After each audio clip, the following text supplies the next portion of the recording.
आज परंपरेनुसार विधानसभेच्या निवडणुकीच्या प्रचाराची सुरुवात ही नेहमीच आपल्या पलूस कडेगाव मतदारसंघातलीच नव्हे. जयंत पाटील साहेब, आपल्याला आठवत असेल की पूर्वीचा एक काळ असा होता की जिल्ह्याची सुद्धा प्रचाराची सुरुवात ही क्षेत्र औदुंबराच्या दत्ताच्या समोर नतमस्तक होऊन दत्ताचे आशीर्वाद घेऊन ही खरं होत होती.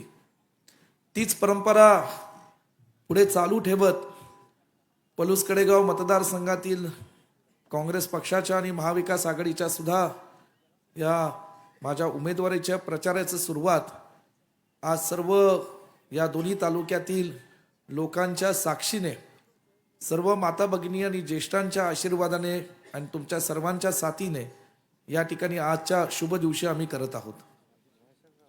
2019ला जेव्हा निवडणूक झाली, मी सहज आमच्या काही प्रमुख नेत्यांसमोर आणि कार्यकर्त्यांच्या समोर एक कल्पना मांडली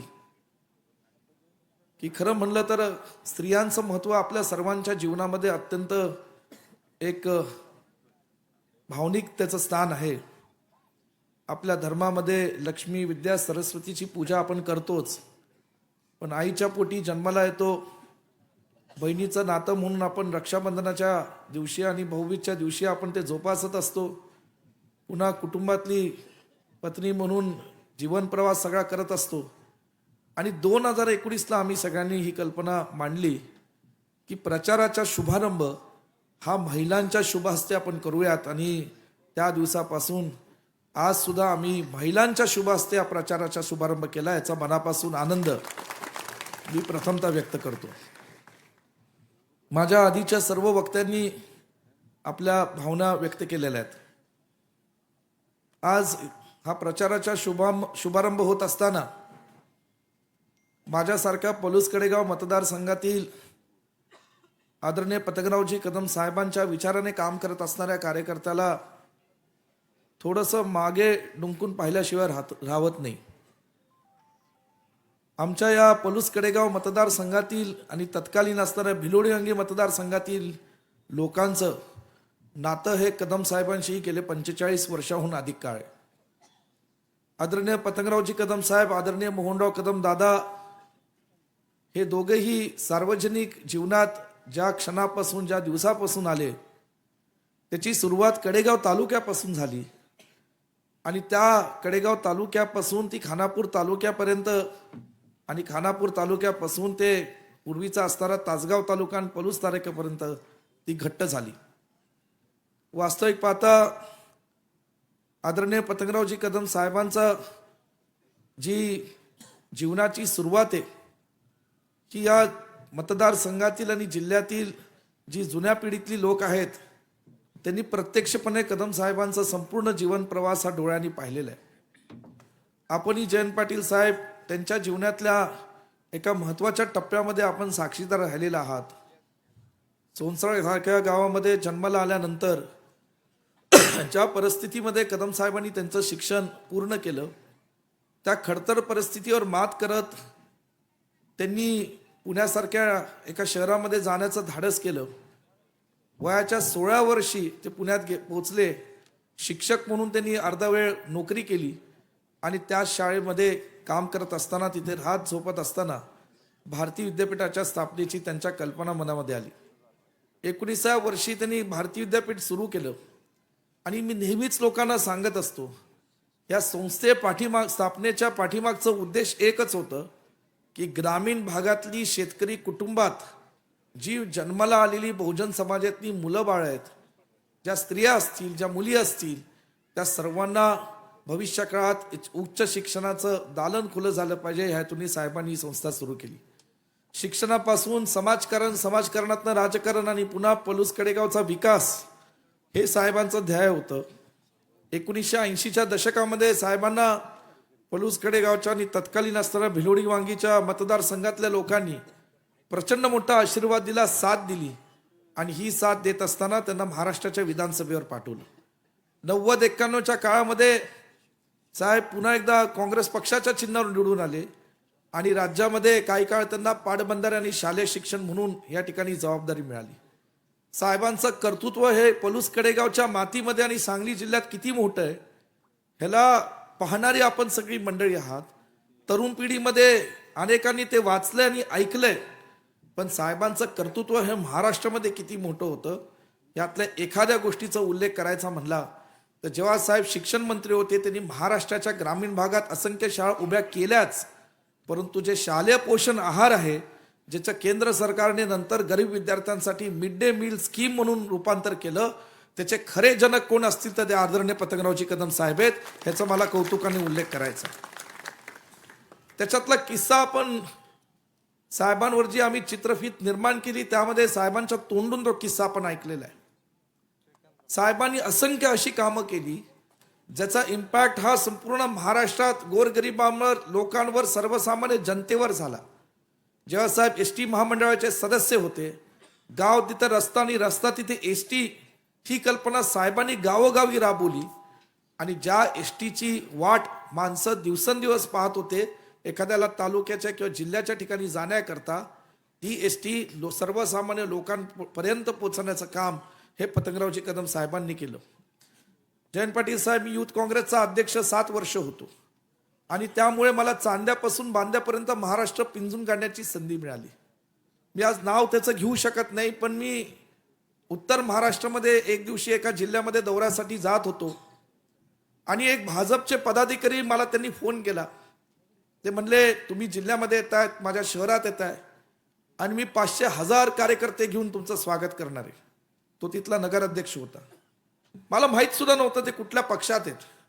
परत मला जेव्हा माहिती कळाली मीच थोडं विचलित झालो आणि मी म्हणलं, अरे बाबा तू मला बोलवतोय, माझा सत्कार करतोय, माझा काही संबंध नाही, मी काँग्रेसमध्ये, तू वेगळ्या पक्षात आहे. तो म्हणला, साहेब मला माहीत नाही, मी पक्षाचे कार्यकर्ते घेऊन, लोक घेऊन मी तुमच्या स्वागतासाठी तिथं उभं राहणार आहे. मी त्या गावाच्या शहराच्या विषयावर पोचलो.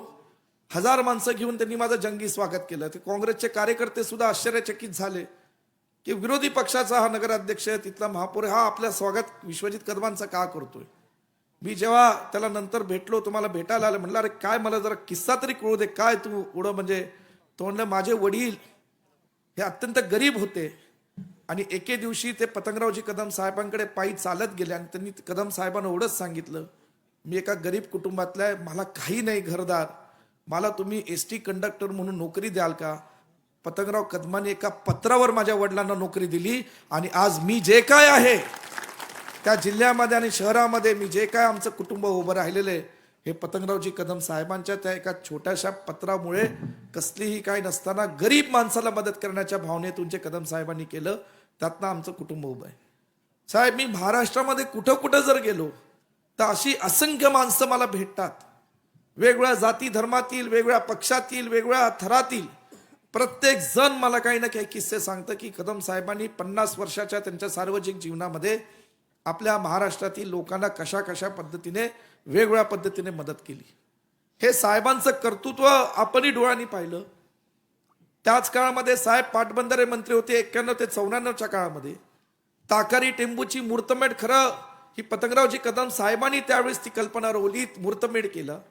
कारण स्वर्गीय यशवंतराव चव्हाण साहेबांचे आणि कदम साहेबांचे जिव्हाळ्याचे संबंध होते आणि यशवंतराव चव्हाण साहेबांनी त्यांच्या आत्मचरित्रामध्ये एकदा खंत व्यक्त केली होती की खानापूर तालुक्यातला दुष्काळाचा प्रश्न मिटला नाही, तो मिटला गेला पाहिजे. कदम साहेबांनी स्वतः दुष्काळाची झळ सोसली होती आणि म्हणून ह्या दुष्काळाचा प्रश्न मिटवण्याकरता हे कृष्णा नदीचं पाणी या 2 सिंचन योजनेच्या माध्यमातून हे कडेगाव तालुक्यापासून पुढपर्यंत गेलं पाहिजे, त्याच्याकरता लागेल तो निधी उपलब्ध करून देण्याची जिद्द कदम साहेबांनी निर्माण केली. 95-99चा काळ गेला, पुन्हा 99 साली साहेब हे राज्याच्या मंत्रिमंडळ गेले. साहेब, तुम्हीही अत्यंत तरुण वयामध्ये राज्याच्या कॅबिनेटमध्ये कदम साहेबांच्या बरोबर तिथे होता. तुमच्याकडे अर्थ व नियोजन खातं हे महत्वाचं आलं आणि तुम्हाला माहिती आहे की जेव्हा साहेब त्या कॅबिनेटमध्ये एखादा शब्द टाकायचे तर साहेबांच्या शब्दाला किती किंमत होती. एकदा विलासराव देशमुख साहेब जाहीर भाषणामध्ये म्हणाले की पतंगरावजी साहेब कॅबिनेटमध्ये जेव्हा बोलायचे त्यावेळी सगळी मंत्रिमंडळ एकमेकांशी चेहरे बघायचो आणि म्हणायचो, आता सगळ्यांनी गप बसा, आता पतंगरावजी कदम साहेब फक्त ताकारीने टेंबूवर बोलतील बघा. म्हणजे कदम साहेब त्या प्रत्येक कॅबिनेटच्या बैठकीमधनं हा निधी आपल्या ताकारी, टेंबू, म्हैसाळ, अडफळ ह्या सगळ्या योजनेसाठी भांडत होते आणि जयंतराव पाटील साहेबांच्या हातात जी तिजोरीची चावी होती त्यातनं ते पैसे काढण्याचं काम करत होते. जयंत पाटील साहेब सुद्धा ते पैसे सोडत होते. हे काम 1999 ते 14 पर्यंत झालं. उद्योग, सहकार, जलसंधारण, महसूल, वने ही खाते असताना कुंडलमध्ये मोठी वन अकॅडमी केली. या ठिकाणी कडेगाव तालुक्यातला आपला कारखाना हा सहकारी तत्वावर, हा शेतकऱ्यांसाठी, सभासदांसाठी हा मोठा कारखाना आमच्या आदरणीय मोहनराव कदम दादांनी अथक कष्टातून त्या ठिकाणी उभा केला. आज मला अभिमान आहे साहेब, तुम्ही VA साहेबर आहात, अरुणांना VA साहेबर आहे.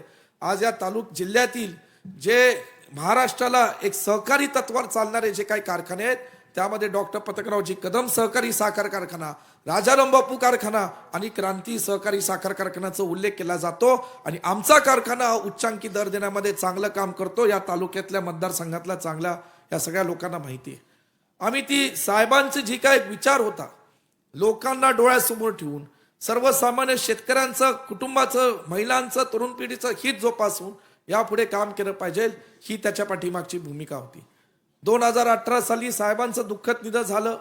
साहेब या बसलेल्या समोरच्या आमच्या माता भगिनी असतील, इथं बसलेली सगळी ज्येष्ठ मंडळी असतील, ही प्रत्येक गावागावातनं माणसं सोनसळला येत होती. मी आदरणीय मोहनराव कदम दादा, आमचे चुलते डॉक्टर शिवराव कदम सर, माझी सगळी चुलत भावंड आणि इतर सगळी कुटुंबातली मंडळी, आम्ही त्या ठिकाणी 15 दिवस बसलेलो होतो. आणि जेव्हा मला लक्षात आलं हजारोनी लोक या ठिकाणी आज आमच्या कुटुंबाचं सांत्वन करायला येत आहे, त्या दिवशी माझ्या मनामध्ये भावना निर्माण झाली की हे दुःखाचं डोंगर फक्त कदम कुटुंबावर आणि विश्वजित कदमानं कोसळलं नाही, तर पलूस कडेगावच्या जनतेवर सुद्धा हे दुःखाचं डोंगर कोसळलेलं होतं. आणि मग त्याच्यामध्ये तुम्ही आणि आम्ही एकमेकांना धीर देण्याचं काम केलं, आधार दिलात. तुमच्या या आशीर्वादामुळे, तुमच्या या ताकदीमुळे मी पुन्हा एकदा बिनविरोध आमदार झालो आणि कामाला लागलो. हे काम करत असताना 2019च्या आधी पुराची घटना घडली. साहेब, आपल्याही मतदारसंघामध्ये पूर आलेला होता. त्या काळात मी झोकून देऊन 25-27 दिवस कशाची पर्वा न करता, स्वतःच्या जीवाची पर्वा न करता, ज्या ज्या गावात माणसं अडकले तिथं जाऊन दिवसभर पाण्यात उभं राहून ती सगळी आमच्या महिला, आमची लोक बाहेर काढण्याचं काम केलं. बाहेर आलेल्या लोकांना भारतीय विद्यापीठाच्या शाळा, इतर संस्थांचे दरवाजे खुले करून तिथं हजारो लोकांना राहण्याची, जेवणाची व्यवस्था केली. तळजोडच नव्हे, जनावरांच्या चाऱ्याची व्यवस्था केली. डॉक्टर असतील, औषधं असतील, हे सगळे सुविधा केल्या. तुम्ही साहेब तुमच्या मतदारसंघामध्ये मी पाहत होतो, वहिनी आपण सगळे कष्ट घेत होता. हे सगळं काम आम्ही या ठिकाणी उभं केलं आणि म्हणून पुन्हा लोकांनी मला 1,62,000च्या मताधिक्याने निवडून दिलं. खरं सांगायचं म्हणलं तर आज हे सगळं होत असताना साहेबांचा आशीर्वाद मिळाला. तुम्ही परत मला महाविकास आघाडीचं सरकार बनलं. पहिल्यांदा आम्ही काँग्रेस, राष्ट्रवादीवाले, शिवसेनेच्या जवळ आलो आणि नंतर महाविकास आघाडीचं सरकार हे बनलं. राज्यमंत्री म्हणून काम करण्याची मला संधी मिळाली. आणि साहेब, मला अभिमान वाटतो आपल्याला सांगायला की या 6 वर्षाच्या कालावधीमध्ये तब्बल 1200 कोटीचा विकास निधी या कडेगाव पलूसच्या मातीमध्ये सर्वसामान्य लोकांच्या विकासासाठी आणण्याचं काम आणि आम्ही आणि आमच्या सर्व कार्यकर्त्यांनी आणि लोकांनी केले. यामध्ये एक आनंदाची गोष्ट झाली. महाविकास आघाडी म्हणून आपण सगळेजण महाराष्ट्रात एकत्रित काम करत होतो. आदरणीय अरुणांना या ठिकाणी पदवीधर विधान परिषदेच्या मतदारसंघातनं राष्ट्रवादी काँग्रेस पक्षाच्या चिन्हावर उभे राहिलेले होते. आणि त्या काळामध्ये एक सातत्याने पुण्यापासून ते सोलापूरपर्यंत जे काय आमचे संबंधित लोक आहेत त्या संबंधित लोकांना विश्वासात घेऊन आम्ही मतदार नोंदणी मोठ्या प्रमाणात केलेली होती. खरं अरुणांनी आपण पक्षाने त्याला न्याय दिला. गेल्या अनेक वर्षांपासून ते प्रामाणिकपणे शरदचंद्रजी पवार साहेब आणि जयंतराव पाटील साहेब तुमच्या सोबतीला घेऊन ते जिल्ह्यामध्ये काम करत होते. आज क्रांती उद्योग समूहाच्या माध्यमातून त्यांनी या तालुक्यामध्ये अत्यंत चांगलं काम केलंय. त्यांना जेव्हा उमेदवारी मिळाली, एका क्षणाचा विलंब न करता कुंडलच्या आणि पलूस तालुक्यातल्या लोकांची फक्त विश्वासात घेऊन आम्ही निर्णय घेतला आणि सगळ्यांनी मला होकार दिला, मला पाठिंबा दिला आणि आम्ही सगळीजण ताकदीने अरुणांच्या पाठीशी खंबीरपणे उभे राहिलो. मला ह्यात आनंद एवढाच आहे की अरुणांच्या रूपाने पुन्हा पलूस कडेगावच्या मतदारसंघामध्ये दुसरी आमदारकी मिळाली, ह्याचा मनापासून या ठिकाणी मला आनंद आहे. हे सगळं आम्ही काम करतोय. लोकांमध्ये काही चर्चा होतात, काही समज गैरसमज होतात, कधी कधी कार्यकर्त्यांमध्ये धुसफूस असते, ही होत राहते. त्याला काय तुम्ही आम्ही किती प्रयत्न केला तर 100% आपण रोखू शकत नाही, पण 80-90% निश्चितपणे नेत्यांनी ठरवलं तर त्याच्यावर कुठेतरी आपण ते रोखण्याचा प्रयत्न करू शकतो. गेल्या काही दिवसांपासून काही चर्चा होत्या आदरणीय अरुणांना, जयंत पाटील साहेब, आम्ही सगळे एकत्रित बसलो. एकत्रित बसल्यानंतर सगळी आमची काही पलूस तालुक्यातली, काही कडेगाव तालुक्यातली मंडळी होती. अरुणांच्या सोबत काही काम करणारे जुने सहकारी होते आणि सगळ्यांनी आता निर्णय घेतलेला आहे की महाराष्ट्राच्या हितासाठी, महाराष्ट्रामध्ये महाविकास आघाडीचा आणि पुरोगामी विचार हा टिकवण्यासाठी, छत्रपती शिवरायांचा आणि फुलेशाह आंबेडकरांचा विचार हा टिकवण्यासाठी, सांगली जिल्ह्यामध्ये एकसंघपणे एक विचाराने भविष्यामध्ये काम करण्यासाठी अरुणांना आणि कदम कुटुंब हे सगळं आता येणाऱ्या काळात एकत्रितपणे काम करेल हा निर्णय घेण्याचा मानस आम्ही त्या जयंतराव पाटील साहेबांच्या मार्गदर्शनाखाली झालेल्या बैठकीमध्ये आम्ही सगळ्यांनी निर्णय घेतला. आज मी अरुणांना लाड, त्यांच्या कुटुंबातील आदरणीय किरण तात्या असतील, आमचे तरुण सहकारी शरद भाऊ इथं असतील, त्यांच्या सोबतचे सर्व कार्यकर्त्यांचे मी कदम कुटुंबाच्या वतीने, काँग्रेस पक्षाच्या वतीने आभार मानेल की आज त्यांनी सर्व त्यांची यंत्रणा आणि कार्यकर्ते आजच्या दिवसापासून या महाविकास आघाडीच्या आणि माझ्या प्रचारामध्ये सक्रियपणे सहभाग होऊन काम करतील असं निश्चितपणे मला विश्वास आहे. जयंतराव पाटील साहेब, खरं सांगायचं म्हणलं तर 5 वर्षाच्या कालावधीत महाराष्ट्राच्या राजकारणामध्ये अनेक घडामोडी घडल्या. मला एकदा बाळासाहेब थोरात साहेब विनोदानी म्हणत होते, विश्वजित आम्ही 35 वर्षात, मी 1985 झाल्यापासून आमदार आहे, 35 वर्ष आम्ही जसं राजकारण महाराष्ट्रात पाहिलं नाही तसं तुमच्या पिढीने मागच्या 5 वर्षात पाहिलेलं आहे. आणि ते खरं आहे. किती सरकार झाली, कुणी पाटे शपथविधी घेतल्या, परत सरकार पडलं, परत सरकार आलं, विरोधी पक्ष नेते 4 झाले, मला कुणीतरी सहज सांगितलं. आणि या 5 वर्षाकाळमध्ये जे कधी महाराष्ट्रात घडलं नाही असे प्रकार काय घडू लागले.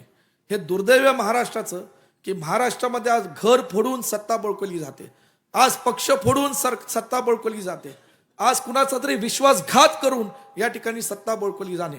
आज ह्या सत्ता बळकवल्यानंतर आज पैशाचे खोक्याचे व्यवहार करून ह्या ठिकाणी आमदारांना त्या ठिकाणी टिकवलं जातं. हे सगळं महाराष्ट्रामध्ये पूर्वी कधी होत नव्हतं. महाराष्ट्र हे राज्य या देशातलं एक वैचारिक राज्य, एक अत्यंत चांगली राजकीय परंपरा असणारं राज्य म्हणून ओळखलं जात होतं. परंतु आज या सगळ्या राजकीय परंपरेला आणि महाराष्ट्राला गालबोट लावण्याचं पाप या महायुती सरकारने केलेलं आहे. इथं महिलांवर किती अत्याचार होतात हे आपण सर्वांनी पाहिलं. बदलापूरची घटना घडली, तिथं आमच्या दिल्लीतल्या का जी कुस्तीगर महिला आमची, ज्यांनी आंतरराष्ट्रीय स्तरावर देशाला मान उंचवण्याचं काम केलं, तिला सुद्धा जमिनीवरनं कसा फरफटत नेला आपण सगळ्या टीव्हीनी पाहिलं. शेतकऱ्यांवर लाठीचार्ज झाले, पंढरपूरवर जाणाऱ्या वारकऱ्यांवर लाठीचार्ज झाले. आणि आज या ठिकाणी ही सगळी मंडळी पुन्हा आपल्याला बेधडकपणे मतं मागण्याचा प्रयत्न करतायत. कुठल्या भावनेतून? लोकसभेच्या या ठिकाणी आता नवं काय काढलंय, लाडकी बहीण. आता सगळेच बोललेत, मी थोडकं बोलणार आहे. लाडकी बहिणीचं कधी आठवण झाली त्यांना? मी कालच एका सभेत बोललो, लाडकी बहिणीची आठवण केव्हा झाली? जेव्हा महाराष्ट्राच्या लोकसभेमध्ये महाविकास आघाडीने ह्यांना दणका दिला आणि 48 जागांपैकी जेव्हा 31 जागा खासदार निवडून आले तेव्हा ह्यांना लाडकी बहिणीची आठवण झाली. आज ही 1500 रुपये या ठिकाणी तुम्हाला देतात असं वाटतंय, पण खालच्या खिशातनं सुद्धा पैसे कापले जात आहेत.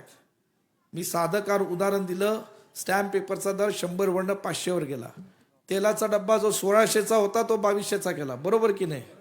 तुला माहिती आहे ना? घरात नक्की माहिती असेल म्हणजे घरात लक्ष आहे तुझं. सांगण्याचा हेतू असा की हा 600 रुपयाचा फरक, हा 400चा फरक, साधा रुपये फक्त 1100 रुपयाचा फरक इथंच झालेला आहे. अशी महागाई जेवढी वाढली ना, या महागाईच्या रूपाने सुद्धा आपल्या सगळ्यांना गंडवलं जातंय, फसवलं जातंय. अशा प्रकारचं काम चालू आहे. आज स्वर्गीय बाळासाहेब ठाकरेंनी ज्या शिवसेनेची स्थापना मुंबईमध्ये केली, ते गिरणी कामगारांसाठी केली, मराठी अस्मितेसाठी केली. आज त्या स्वर्गीय बाळासाहेब ठाकरेंचा कुटुंब आज या ठिकाणी त्याच्यावर आक्रमण होतंय. शिवसेना यातलं तोडली मोडली जाते, परंतु पुन्हा उभारी त्यातनं घेतलेली जाते. आणि म्हणून राष्ट्रवादीमध्ये सुद्धा पवार साहेबांचं वय 83-84 वयामध्ये असणाऱ्या आपल्या वडीलधाऱ्याला कधी कोण त्रास देतं का? ही आपली संस्कृती आहे का? आपल्या महाराष्ट्रामध्ये ही संस्कृती नाही. परंतु महाराष्ट्रामध्ये त्यांना सुद्धा या वयामध्ये जो त्रास काही लोकांनी दिला, भाजपने ज्या पद्धतीने त्यांच्या कुटुंबाची छळ केली आणि ज्या पद्धतीने त्यांना या ठिकाणी त्यांचा पक्ष फोडला, परंतु महाराष्ट्राची जनता सुद्धा किती बहादर आहे की पुन्हा एकदा तुतारीसारखं नवं चिन्ह या ठिकाणी महाराष्ट्रातनं त्यांनी निवडून आलं आणि महाविकास आघाडीला आणि काँग्रेस पक्षाला साथ देण्याचं काम महाराष्ट्राच्या जनतेने केलं. आज आपण बघतोय हे सगळं महाराष्ट्रातलं वातावरण. मला आपल्या सर्वांना नम्रपणे विनंती करायची, साहेब आमचे जे उमेदवार आहेत भाजपचे, त्यांचं पहिल्या यादीत नाव नाही, दुसऱ्या यादीत नाव नाही, तिसऱ्या यादीत नाव येण्याकरता मुंबईत पुन्हा 10 तास उभं राहावं लागलं. ते सुद्धा पक्ष करायला कोण घेत नाही. मग त्यांनी चिठ्ठी पाठवली, मला कोणीतरी आत घ्या, मी विश्वजित कदमांचा विरोधक आहे. ही वेळ त्यांच्यावर आली आणि ह्या वेळेतनं आज 4.5 वर्ष कधी करोनामध्ये लोकांची विचारपूस केली नाही, कधी पुरात लोकांची विचारपूस केली नाही, कधी अर्ध्या फुटाच्या पाण्यामध्ये विचारपूस केली नाही. मग परवा ह्याच्यावर उत्तर देताना कुठेतरी सांगितलं नाही आम्ही आलो होतो पण आमचे फोटो निघाले नाहीत. फोटो काढायला तरी यायला पाहिजे होतं, एवढं तरी माझं मत आहे.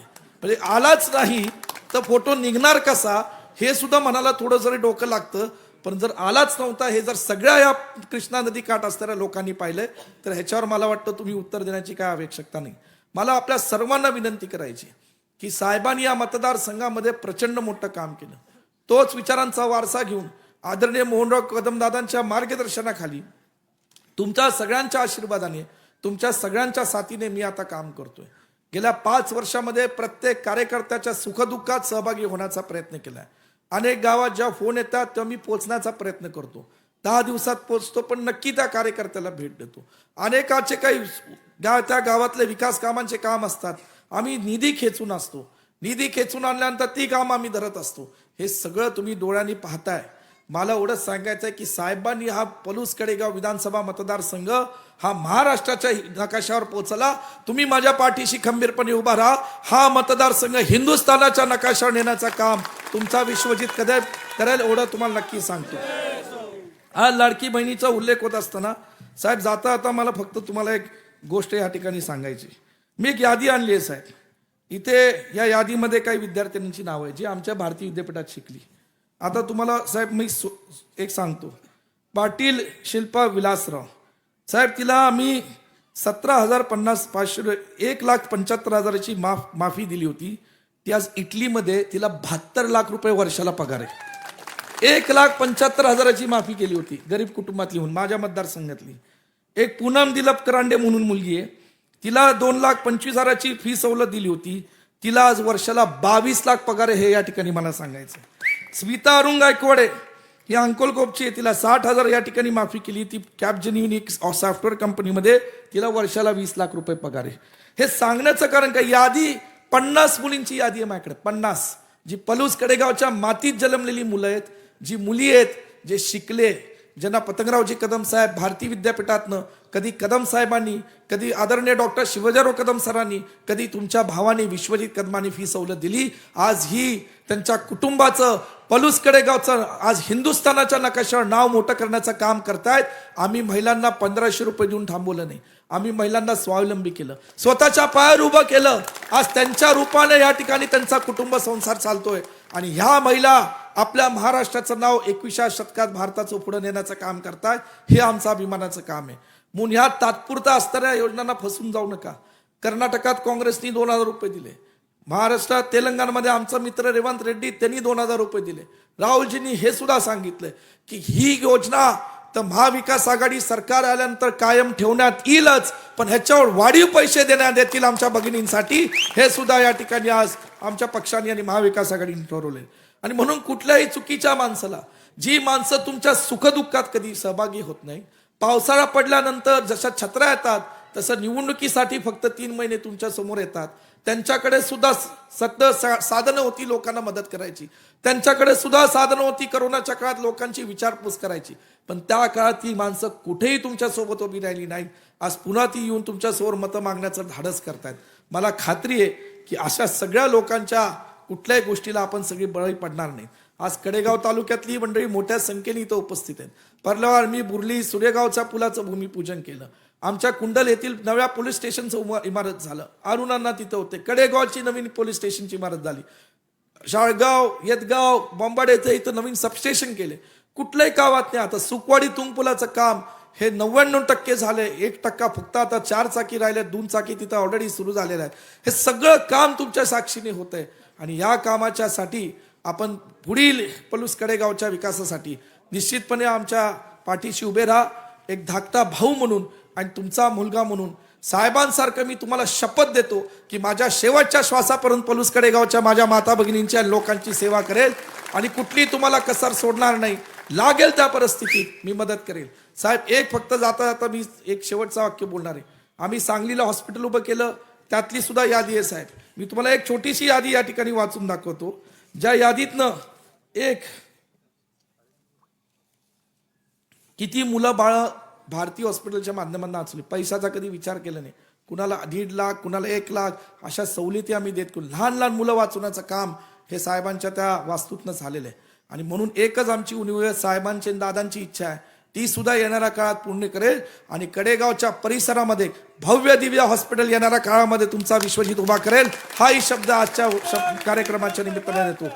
आज जयंतराव पाटील साहेब इथं आलेत, त्यांचं मार्गदर्शन आपल्या सर्वांना बोलायचं आहे. मी त्यांचं पलूस कडेगावच्या जनतेच्या वतीने मनापासून स्वागत करतो. आणि आपण सर्वजण उपस्थित राहिलात त्याबद्दल आभार मानून इथं थांबतो. जय हिंद, जय महाराष्ट्र.